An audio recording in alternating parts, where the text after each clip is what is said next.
And we do have to acknowledge that we are living in a religious climate, not just for Black folk, but throughout the United States, that church attendance is declining. We have any number of studies from Pew Research Center to Gallup to the Barna Group that indicates this. But we still have 79%, according to the latest research study, 79% of Black people still claim Christian identity. The question is, are they showing up to your pew on Sunday morning? And the answer to that is increasingly no. We have to face that reality. It's especially true for Black churches in Boston because the Pacific Northeast is, the Northeast is second only to the Pacific Northwest in terms of church attendance decline, where we're at somewhere between 18 to 25% church attendance, depending on the study that you show. I'm Paul Singer, the acting executive editor of GBH News. I'm so pleased to be able to welcome you this evening to our discussion about the Black Church with my colleague Callie Crossley and our panel of distinguished scholars. The story of the Black Church in America is obviously about more than just scripture and Sunday mornings. The Black Church is also the wellspring of Black culture and political activism, and it has fueled the growth of Black-owned businesses and given rise to Black educational institutions and Black businesses. You can't tell the story of Black lives in America without telling the story of the church as a source of both community and individual empowerment. At GBH News, we're increasingly focused on some of these stories about Black lives. Over the past 13 months, our series called The Color of Public Money has revealed how Black-owned businesses in Massachusetts are still being systematically excluded from government contracts. Our coverage of the COVID pandemic has placed a particular emphasis on the inequities faced by communities of color.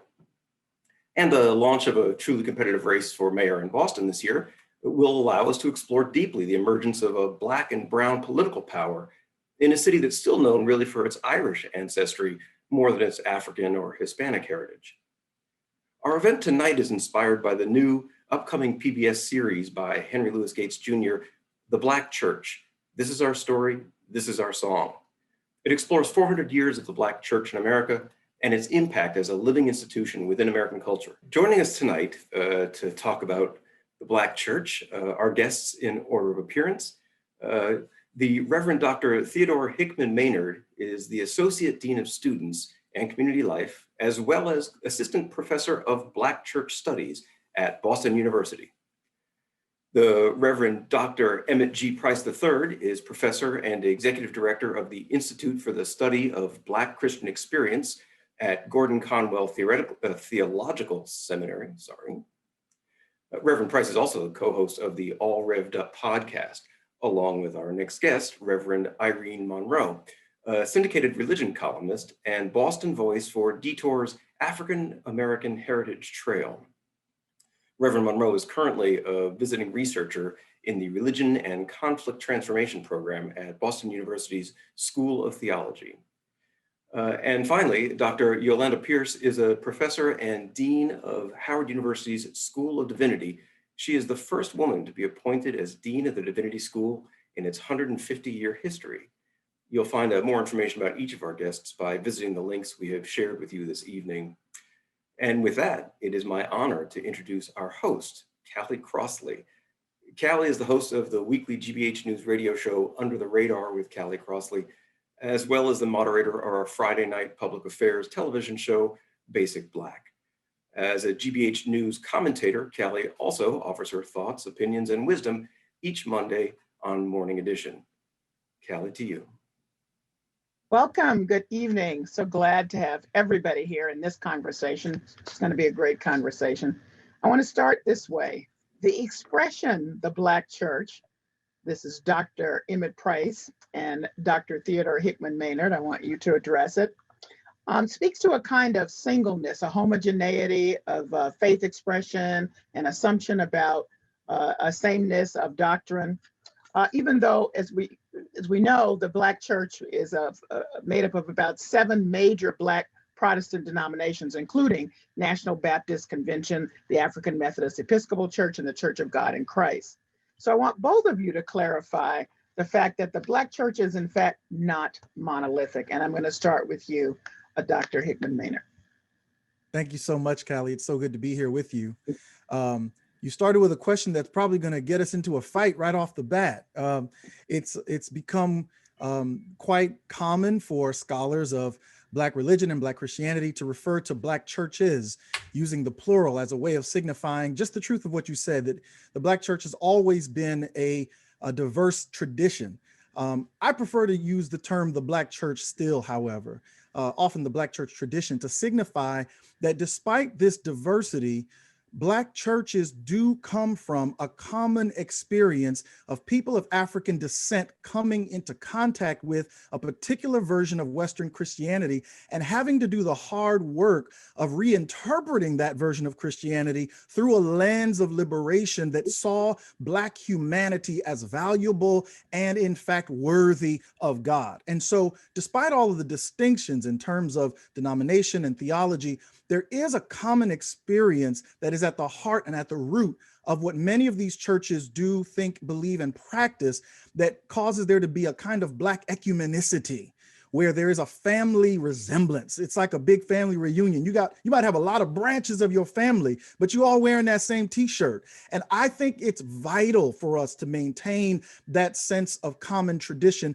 particularly in a time when it is needed for the Black church to have a witness to the value of Black lives. I think that it's important to hold on to. And so it's one of the things that I tend to get into some arguments about, but I'm steadfast on it. Okay.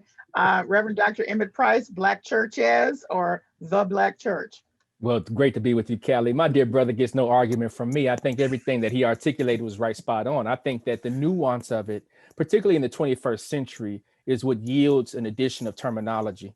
So in the sense that that I use the Black Christian experience to make the connection between the domestic experience here in the United States and our ancestral legacy through the Caribbean, South Central America, and back to the African continent. But in the domestic sensibilities, what Dr. Hickman-Maynard said is right on the money. I mean, we as the Black church have a common enemy in white supremacy and the horrid nature of how that played out through racism and all of the isms and obias that we as Black people have shared. And so in that sense, it is a unifying, panoramic, as it were, or ecumenical, nature, as Dr. Hickman-Maynard said. But yeah, I have no issue with that. I think it is clearly not monolithic because Black folks have never been monolithic. We are some of the most complicated, complex, brilliant, bold, resilient people on the planet, going all the way back to the Old Testament. And so I don't think we oversimplify that. And the narrative of the simplification of Black folks is a falsehood and sinful, since we're talking church speak here. All right, so to the both of you, the Black church today, is it what we often also assume, that sort of venerable institution full of everybody, as we've said, but a lot of young people, a lot of young Black people are, as we used to say, unchurched. That doesn't feel relevant to them. So I'll start with you, Emmett. How do you respond to that? Absolutely. I mean, I'm a great apologist for the Black church. I was born, in a pew. I'll probably go home to the Lord in a pew. But that doesn't mean that we haven't made error. And it doesn't mean that we have not had to challenge ourselves to be better and to do better. I think over the generations, there have been tensions of not only generational tension, but also class-oriented tension. And then our dear beloved sister Isabel Wickerson has given us a new terminology in terms of the caste system that plays out in the ecumenical church. And so I think we have to wrestle through these things on behalf of our millennials and on behalf of our post-millennials and on behalf of the generations to come. I mean, I now Dr. Hickman-Maynard was talking about getting in trouble. I did a book, edited volume back in 2010, I believe, called The Black Church and Hip Hop Culture School Towards Bridging Generational Divide. And the opening sentence that I said in the introduction is that if the Black church was more vigilant to the needs, concerns, and desires of young people, clearly back in the late 60s and early 70s, we probably wouldn't even have hip hop culture. So this is not a new tension between generations. It's a one that we have not necessarily successfully, focused on, and we need to do it. We need to do better in that area and a number of other areas. Dr. Hickman-Maynard? Yeah, I think that's right. I think, though, it's important to distinguish between two things. There is the church as the body of Christ, the people of God, and then there's the institutional expression of that church. And I do believe that two things are happening at the same time. On the first hand, we do have to acknowledge that we are living in a religious climate, not just for Black folk, but throughout the United States, that church attendance is declining. We have any number of studies from Pew Research Center to Gallup to the Barna Group that indicates this. But we still have 79%, according to the latest research study, 79% of Black people still claim Christian identity. The question is, are they showing up to your pew on Sunday morning? And the answer to that is increasingly no. We have to face that reality. It's especially true for Black churches in Boston because the Pacific Northeast is, the Northeast is second only to the Pacific Northwest in terms of church attendance decline, where we're at somewhere between 18 to 25% church attendance, depending on the study that you show. And so you do have a new generation, probably the first generation of Black people in the United States that are not going to have been raised predominantly within the church. And you're already starting to see the impact of that in the faith formation and the leadership of younger Black church leaders. I work a lot with 30 and 40-year-old Black pastors who many of them are the only people within their friendship groups who even go to church, and they're pastors. So they're in charge of, they're shepherding, they're loving these institutional churches that are aging congregations. They're trying to love these churches well. They're trying to shepherd them towards their destiny, while at the same time trying to maintain the kind of relationships and social networks, the kind of community that allows them to express Christian love and community and actually do ministry outside of the confines of the institutional church. So these younger pastors are doing two jobs at the same time. They're at the one hand shepherding institutional churches, and they're doing the missionary work of trying to give birth to the next generation, the next iteration of Christian community that may not look like the institutional church. I was pastoring a small church in Chelsea one time, and I mean a real small church, 6 to 10 members on a very good Sunday. And we had Easter Sunday service, and there were about 70 people there. And we asked for all of the guests to stand up so we could acknowledge our guests. And not one person stood up, Callie. Wow. And I looked around, I said, well, who are y'all? And I was staring at a sea of teenagers, 20-year-olds, 30-somethings. And they're like, this is our church. And I then had to realize that the church wasn't just the people who came on Sunday morning for worship. And I had to get to know these folks. That's so-and-so's grandbaby. That's so-and-so's nephew. That's so-and-so's niece. And they consider themselves to be a part of the church, even though they are not participating in institutional church life. And so that's the dynamic that we have to be able to recognize, that researchers and commentators have to be more observant of the difference between Black Christian community, of the church at work and the church in one another's lives, and not necessarily identifying it exclusively with the institutional church. Okay, I'm gonna ask a question, and it's going to make you want to give me a little sermon, and no, I don't want that. So I'm just telling you, I want a couple of sentences, but I need for you all to make the case of where the church, the Black church or churches, has been during these terrible times of this COVID, of this economic downturn, of this racial reckoning. How do you see the church being what it is, as far as you know, Emmett? I think the church is very present. It may not look very present in terms of the macro, but on the ground, I mean, Black folks are doing what we've always done. We've looked out for one another. I mean, it's biblical. Acts 2:42-47. I know you don't want a sermon, so let me just quote a little footnote of the scripture there. We've always taken care of one another. Now, the news media and the cameras may not be focusing on what we're doing, but we're still doing the great work. And so I think the challenge is to not fall for the okie doke, if I can say that, but to realize that we have always been, and it just looks different. It just looks different. Okay. Dr. Hickman-Maynard. Teddy's fine. Yes, okay. I do think we have to acknowledge the reality that for many of our young people who see this as their moment, as their liberation struggle, as their opportunity to grab the mantle of the fight for Black humanity and Black freedom. Many of these young people are not waiting for the church to get behind them. And in fact, many of our greatest young leaders out on the street would not be welcome in many of our churches because they do not play the politics of respectability. They don't look like the good church members that we are traditionally welcoming into our pews.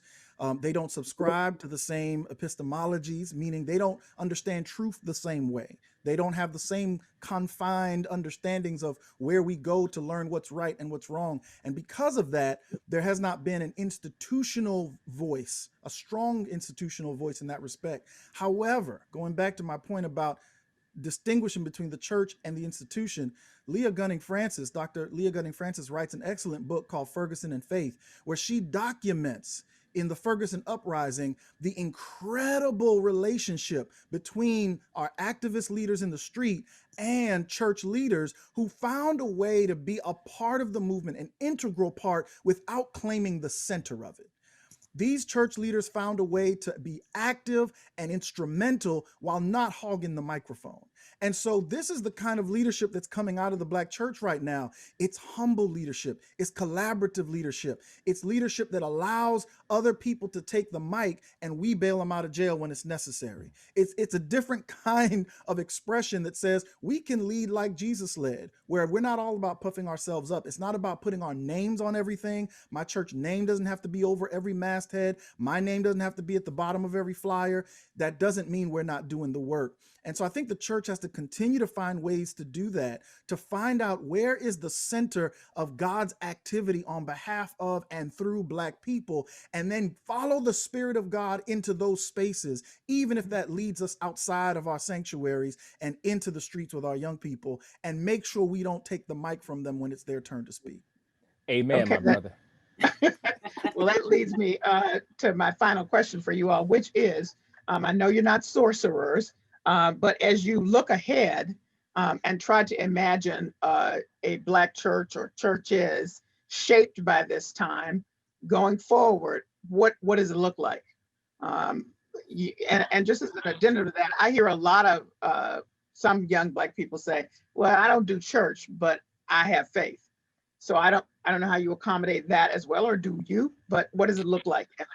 Yeah, it looks like we're making space for people. I mean, it's just literally that. The table has to have enough chairs for everybody to choose to sit down when they desire. And some of us like to eat standing up. So the table has to have spaces for those of us who like to eat standing up. And so the whole notion of COVID-19 has challenged everyone who has focused so much on the incarnal experience in terms of embodied face-to-face to move into the digisphere in some way, shape, or form, even if it's a pastor sending a text to check on somebody. That's not going away. So it has released us to really operate in a technological space in terms of expanding the four walls of the church to include, I use this word purposely, include people who have not only felt not included before, perhaps who have not been included before.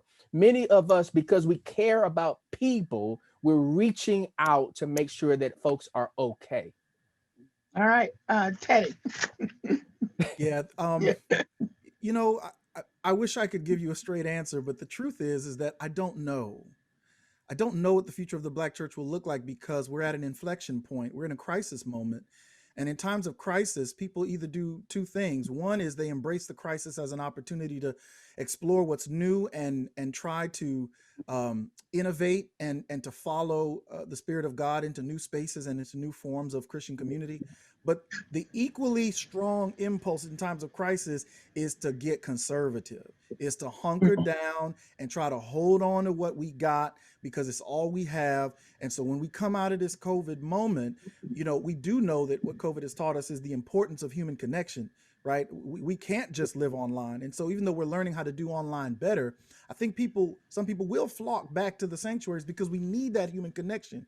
But as we flock back to the sanctuaries, my hope is we don't also flock back to exclusionary sanctuaries that continue to block out and lock out people who right now are able to sort of join online and not have to conform in certain behavioral ways to be a part of the number. Are we still going to be welcoming of those same people when we gather back together? And so the church has a decision to make. We're learning now that our reach is far wider than we thought. We're seeing churches of only 20 and 30 members have online gatherings of 100 and 150. We're seeing sermons and worship videos go viral on Facebook and TikTok and Twitter and Instagram. We're seeing that people are interested and invested. Will we embrace those same people when this moment is over, if embracing them means letting go of some things that we hold dear? So my hope is that the future of the Black church looks like a myriad of gatherings where the scripture says, and we are preachers, so I got scripture tells us that where two or three are gathered in the name of God, there my spirit will be in the midst of them. And I think that we have to think about the church as a gathering of people. And those gatherings will look very different. Some of them, yes, will be in the sanctuary, but some of those gatherings will be at Sunday brunch somewhere together, sipping mimosas while we tell stories and pray for each other. I mean, it's going to be different. And is the church going to be wide enough, expansive enough, creative enough to follow the Spirit of God into these new spaces? The question is, will they? I don't know. I'm hopeful, but I really don't know. We're moving on now to Dr. Yolanda Pierce and Dr. Irene Monroe. I'm delighted to have both of you in this conversation. When we were watching the trailer for This Is Our Story, the Black Church, This Is Our Story, This Is Our Song, the issue of the role of women was introduced, and the historical role of women has been that women have not had leadership roles in the Black church, or as we've learned, Black churches. So Dr. Pierce, would you start off giving us a sense of what the historical context is for women's leadership roles in Black churches, and maybe explain why they haven't been in traditional leadership roles? So thank you for having me, and this has been a wonderful conversation. The first thing that I would say is to remind everyone that people of African descent did not come to this shore of this nation empty-handed. And I say that to remind us that traditions, spiritual traditions, were brought with people of African descent.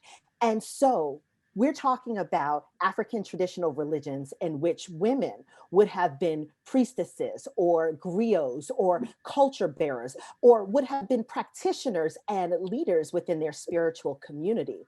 What we see, unfortunately, in our nation very early on is a replication of certain kind of patriarchal practices that rendered women in roles in the church that were not the pastoral office. I want to make two arguments. One, there are plenty of ways in which Black women have led in the Black church. If you've been in the Black church all your life, as I have, it almost doesn't matter who the pastor is. I guarantee you that there are some women who are leading the charge. If Black women were to stop tithing and giving to the Black church, they would close. So Black women are leaders. What we're often talking about is the role of pastor. There are some denominations that prevent Black women from being pastors. There are some denominations that allow women to be pastors. We do see, in fact, a significant portion, something like 80, 90% of the pastoral office occupied by men.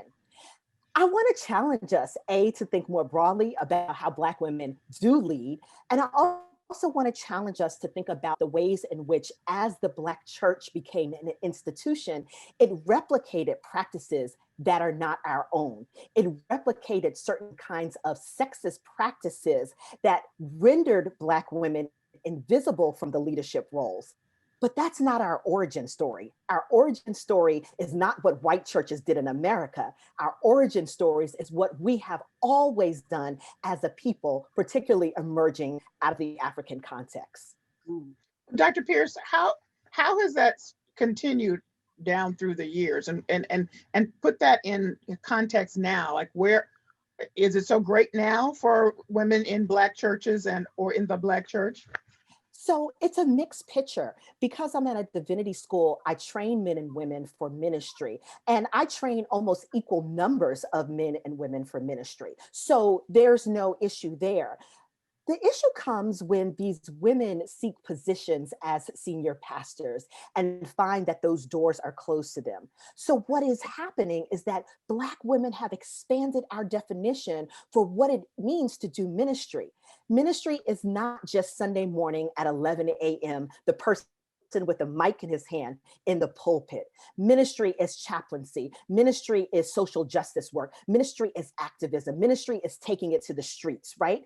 And so what we're seeing now is when denied a place in the pulpit on Sunday morning or denied the role of senior pastor in some denominations, Black women have expanded the definition of doing ministry. Even though I am an ordained minister, my ministry is as a scholar and now as a dean. And so I want us to be really clear that we don't have to confine our conversation about ministry to just what happens on Sunday morning. Okay. Dr. Irene, how do you feel about this? Well, I'm a child of the church. I come out of what I call the Baptist church, that church that James Baldwin talked about in Go Tell It on the Mountain here. And so while women may have power in the church that Dr. Pierce is talking about, very little, at most of the churches have been, very little has been done to decenter heteropatriarchy. So my church and the people that I serve are really outside of brick and mortar. My church involves your millennials, your LGBTQs, your addicts, your people who are unchurched but want church. And so my church here looks at things from an intersectional, not only activism, but my hermeneutical style is that, my homiletical style is that, and that what we do here with the kind of church that I do is that we look at Bible that had Bible verses that have very much denigrated LGBTQ people. So as one who has been evicted from the church, there were 3 questions that I had to ask here in order to build the kind of church I want, and to also allow the church to have a healthy sexuality and affirming and embodied theology about Black bodies. And the questions were, why can't we as an African community tell the truth about our sexuality? What price do we pay when we tell that truth? And how does the church in many ways create a culture, what I call the down low culture, unhealthy practices? And I'm not just talking about being LGBTQ, but around STDs, around pregnancy. So I think what happens is that because of a politic of silence, we have not only lost language, but agency to see our body centered in the Black church. So what I try to do very much here is to really get Black. I'm delighted to be in this conversation, because most times when you talk about the Black church, you're not talking about the folks that are evicted from the church. It's the church don't mind my gifts, but to leave my sexuality at the door. So part of being a child of God is to bring your full self. The Black church has failed us not only in the AIDS epidemic, but it's failing us even in the COVID epidemic, because the most vulnerable right now as I speak to you is the transgendered population. When I got off the show this afternoon, a mother wrote me this letter saying that her 15-year-old child jumped out of the 2nd floor of the house, of their house. And the reason being is because she's bisexual, she's a Black child, and she asked me, is there a church that this child can go to and not be shamed? Okay, so let me circle back then and pick up from our first panel when we were talking about the future of the Black church, or churches, having to be more inclusive. This is part of what you're talking about. And then back to you, Dr. Pierce. What is the impact of a Black Lives Matter movement, which is led by 3 Black queer women, on a church experience, or what kind of impact does that have on young people who are looking to both the church and outside of the church right now to find that spiritual, to fill that spiritual need? So I think it's a really wonderful, rich, exciting time. The church is bigger than the building.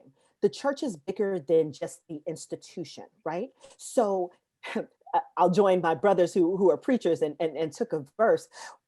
There's a vine and a fig tree, right? And so under the vine and the fig tree, we have what we're calling the beauty of the Black church. That doesn't just take place in buildings that have that on the banner. So I say that to say, whether marching in Ferguson, whether protesting in Chicago, men and women, all of the folks who understand themselves to be made in the image and the likeness of God are under this banner. So when I think about Black Lives Matter, I get excited. And I get excited not whether or not they join a church, but I get excited because they're centered on justice. And so I understand the Black church itself to be formed as a protest movement. The reason we have the first African-American denomination, the first African-American church, is because a group of African-Americans were praying at the altar of a white church, and white parishioners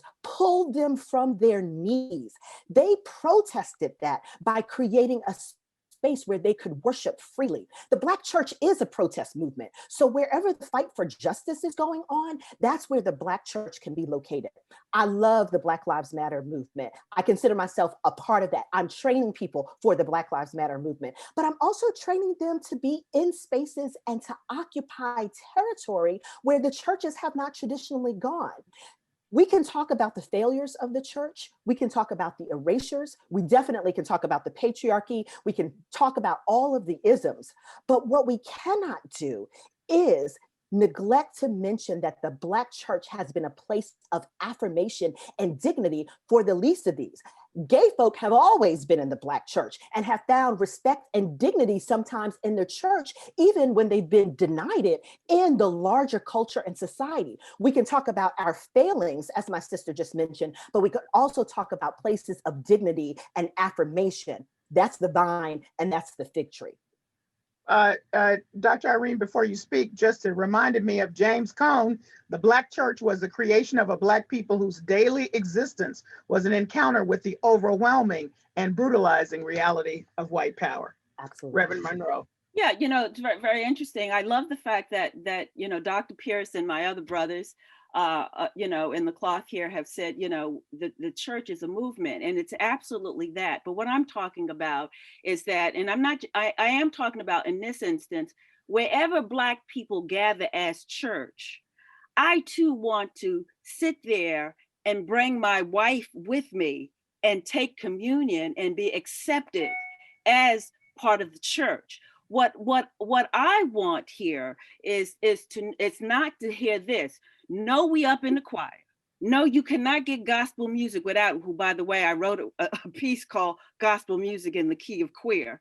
But other than that, but what I want is that not only you appreciate the music we bring, and the reason why we bring music is because we can't be outwardly priests here. But what I want is not to hear a pastor praise the music and then from the pulpit denigrate LGBTQ people. And see what it does is that— Isn't that changing though, Reverend Monroe? I mean, do we not see that changing? Well, there are two churches in New England. I was part of one becoming open and affirming. That's Union United Methodist. It took then another decade, finally Myrtle Street.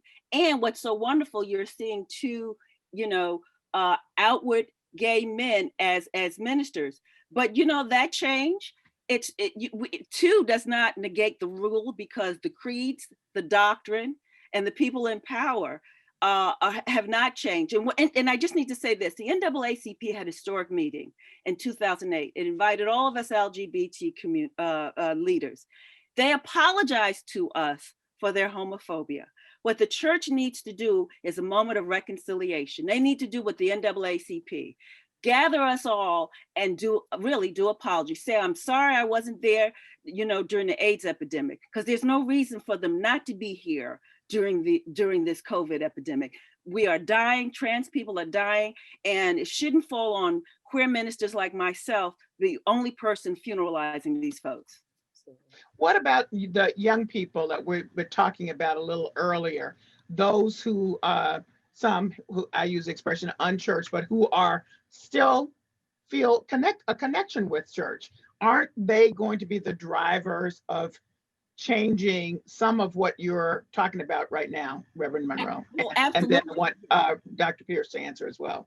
Absolutely. And they're creating a different kind of social gospel, one that is far more inclusive. The question is that will they go to church to do that? Or will they do something like Black Lives Matter, which again, they don't get caught up into the denominational churches, that it takes a long time for those creeds and policies to change. So you're absolutely right that there's church wherever we are in that social, because that social gospel is part of our DNA.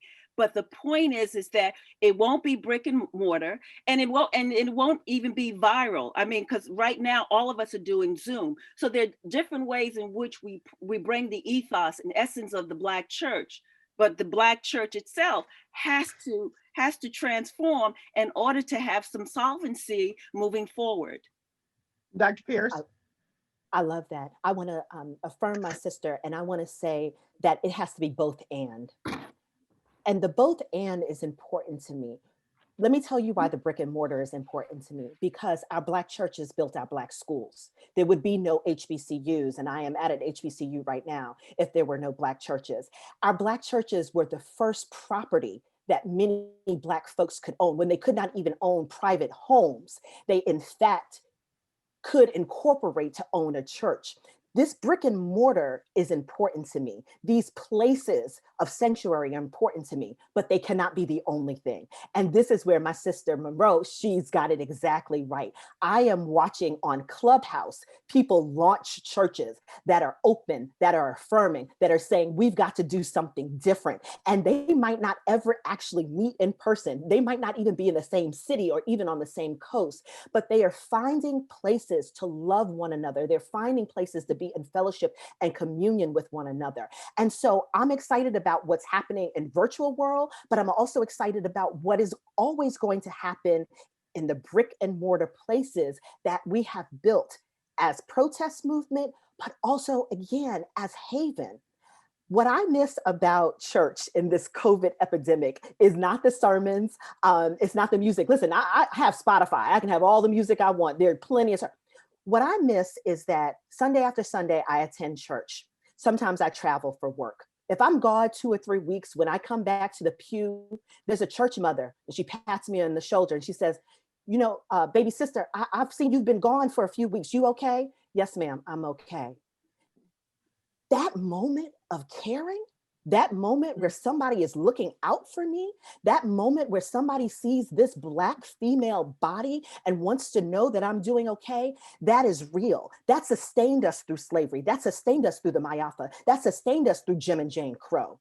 And so whether we create that virtually or whether we have that in brick and mortar, we absolutely need it. All right, Irene, you got 1 minute.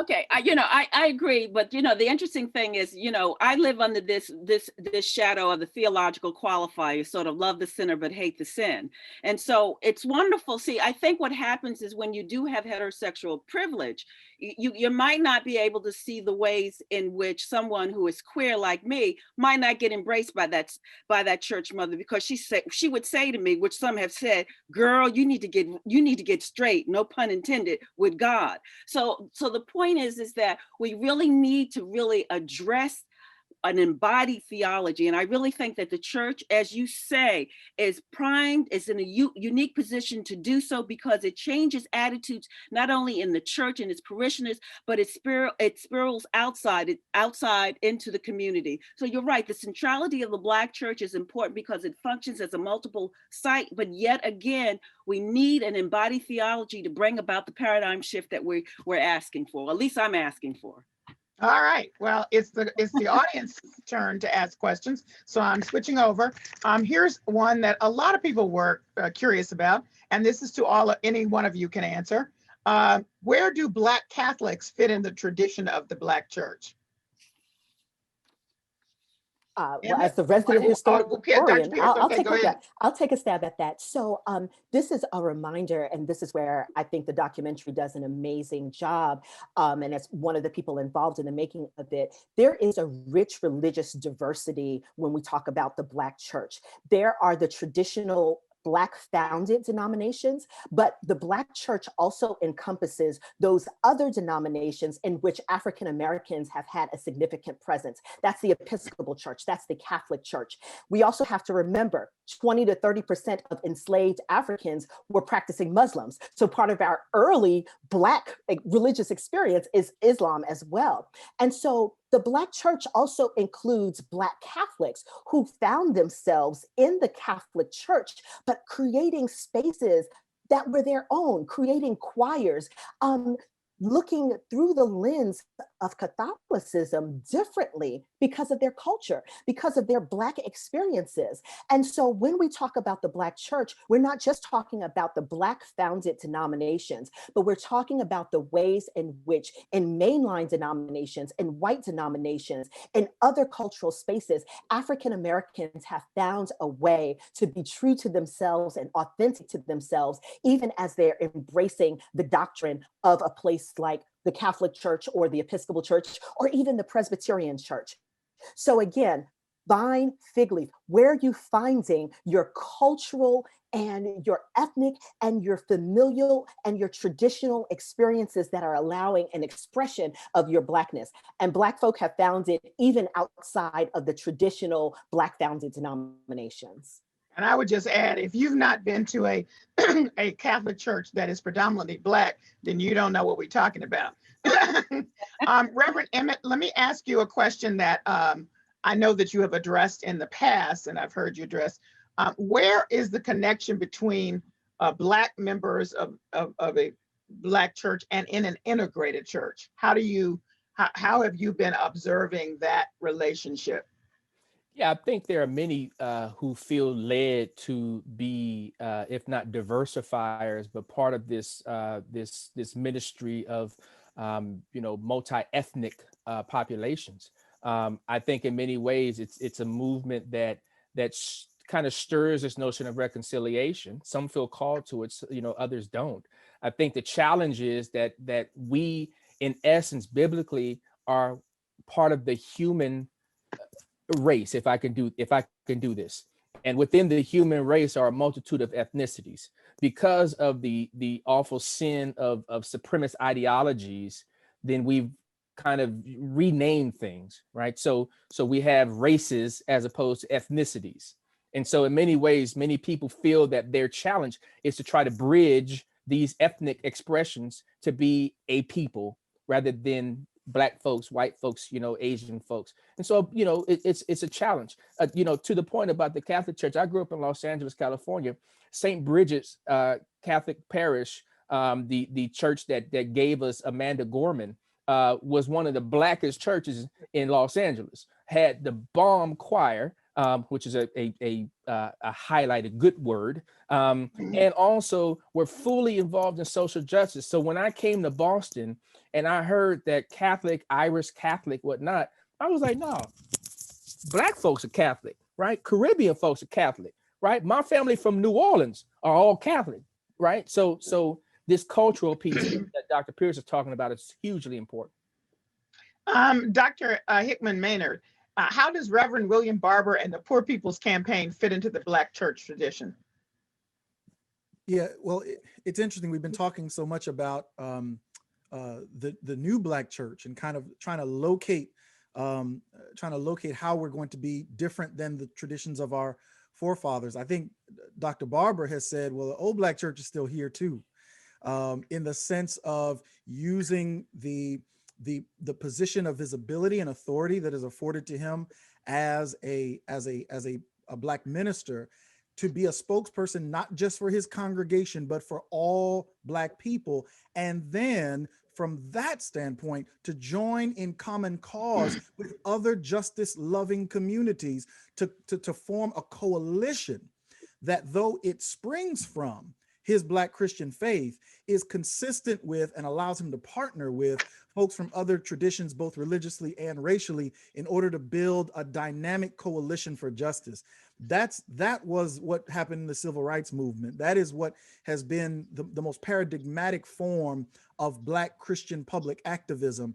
And he's just adding a contemporary sophistication and analysis to understand how the sort of complex web of intersecting oppressions means that we can't get forward on Black issues if we're not dealing with class, if we're not dealing with sex and gender and sexuality, if we're not dealing with economics. All of these oppressions are tied together in a web of hierarchies that need to be dismantled if we're going to have a society that reflects the beauty and the love of God. So I think Dr. Barber stands in the finest tradition of Black Christian progressive activism, rooted in Christian faith, but partnering with everybody. Reverend Monroe, in some ways, the questioner says, I'm surprised how the African slaves and their descendants embraced Christianity, since that was the religion of their masters, and therefore, presumably, they condone slavery, one of the greatest evils humans have perpetrated on each other. Explain how Black Christians came to be out of enslavement. You know, it's very, very interesting, because one of the things that people got to understand that don't understand the Black church is that not only did we make a way out of no way, we made a canon within a canon.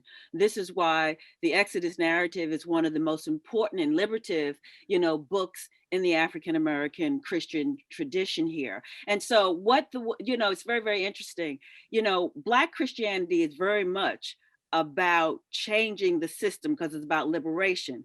White Christianity is about maintaining the system, which is white supremacy. So this is one of the reasons why you have two different and various strands of Christianity here. So I think that what happens here when people, look at Black Christianity, they will denigrate Jeremiah Wright or even Reverend Warnock, not understanding that they're not damning America, they're challenging America within the African American Jeremiah, to say, look, this is what we need to do to have the kind of United States of America. All right, Kelly, Dr. Pierce, what about somebody who's very fascinated by the concept of white Jesus and Black Jesus? Can you talk about it? The concept of white Jesus and Black Jesus? Mm-hmm. So to sum up 60 years of Black liberation and womanist theology, let's put it this way. Many Black theologians want us to talk about the root and the source of the history of Jesus, the personhood of Jesus, the Jesus who is Semitic, the Jesus who was, as James Baldwin said, a sun-baked Hebrew with hair like lamb's wool and with feet and skin like burnished brass. And so, as James Cone would urge us to remember, and Albert Cleage would urge us to remember, and Katie Cannon would urge us to remember, is that to talk about Black Jesus is to talk about the way that Jesus is in solidarity with those on the underside of history. It is to remind us that Jesus was not a blonde-haired, blue-eyed European, or in our case, a blonde-haired, blue-eyed American Republican, but that Jesus walked with, talked with, lived with those who served, those who were the underside, the underbelly, the oppressed, the least of these, the marginalized, the outcast, the discarded. And so wherever that Jesus is, that's Black Jesus. Okay. Here's a question that maybe each of you can answer as we come to a conclusion here. The writer says, I am unchurched, as I put it. My mother was raised in the Southern Baptist Church by my grandmother, but my mother did not raise my brother and me in the church. Can the panelists speak to the loss of this kind of upbringing in terms of the Black experience for a young Black person? Dr. Emmett, I'll let you start. Yeah, absolutely. Thank you so much. I think the narrative has shifted. I grew up in the church. A number of my colleagues did not grow up in the church for a number of reasons.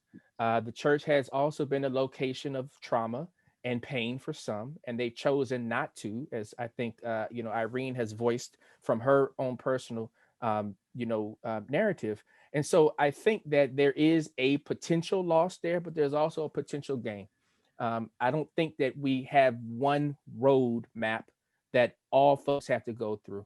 I think the challenge is that what do we do to bring folks together is a challenge. And one of the things that I want to say, responding to the history, Christianity has never been a white man's religion. So the questioning of that has to be questioned itself, because the oldest contiguous church has been the Ethiopian Coptic church. And so the great patriarchs of Christianity, as it were, Augustine, Cyprian, Tertullian, all wrote from the continent of Africa. So we have to change our imagination of what we believe in terms of how we process where Christianity comes from and how it gets from place to place. As Dr. Pierce talked about, there were, 20% of some of the, stolen progeny of Africa who were Muslim. Some of them were also believers, right? And some of them, when they got to the Caribbean, found the Moravian churches and some of the denominations that actually really processed abolition in a way that when they got to the United States, they were already believers. So we have to change the way that we imagine this narrative. And this documentary helps us to do it in so many ways. All right, Dr. Theodore. Yeah, first of all, I just want to say to that person who asked the question that you don't have to be a Christian to be worthy of the love of God. And when Jesus left his disciples, Jesus said to his disciples that I'm leaving so that you can be my witnesses. You can be my witnesses. And the role of the church is to bear witness to the love of God, to tell everybody that they are made in the image of God, that they are beautiful, that they are worthy, that they are redeemed, that they can come close. And if you have to become a member of an institutional church for me to show that love to you, then I am not a Christian. I think that when we talk about unity, what we really mean is uniformity. What we really want is everybody to act the same and look the same and be the same and talk the same and do the same things. But as I read my Bible, I look at the early Christian church where there was a diversity of expression, even in the scriptures, even at the earliest days of the church. And it didn't always go smooth. They fought about a lot of things because they couldn't handle the idea that God could show up in a way that wasn't the same as God showed up yesterday.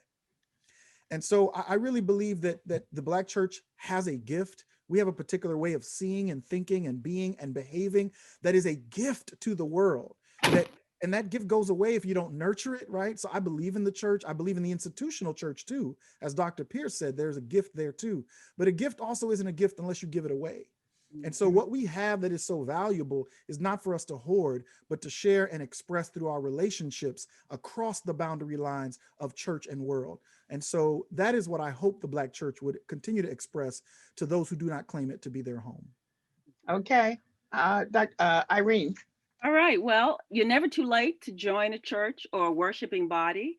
I say that these are the distinctions you have to make, whether the church is open and affirming or damning or denigrating of who you are, and always make the distinction between blind obedience and reasoned faith. All right, Dr. Pierce, last word. I just released a book this week, and I describe my grandmother, who was a church mother. And I talk about how when I was a little girl, she would sit and part my hair, oil my scalp, and braid my hair in little braids and put beads on the end. And that was probably one of the most profoundly, deeply loving spiritual experiences I've had in my life. I just want to remind the person who asked that question, God shows up when we are loved. Inside the church, outside the church, in your grandmother's kitchen, wherever you are loving others and wherever you are being loved, that's where the church is showing up. That's where God is showing up. I want to thank all my guests. In the Christian church, the Black Baptist church I was raised in, they call that blessed assurance. I'll leave you with that. Thank you so much for what you brought to this conversation. A reminder to our audience that the Black church, This Is Our Story, This Is Our Song, is on February 16th and 17th.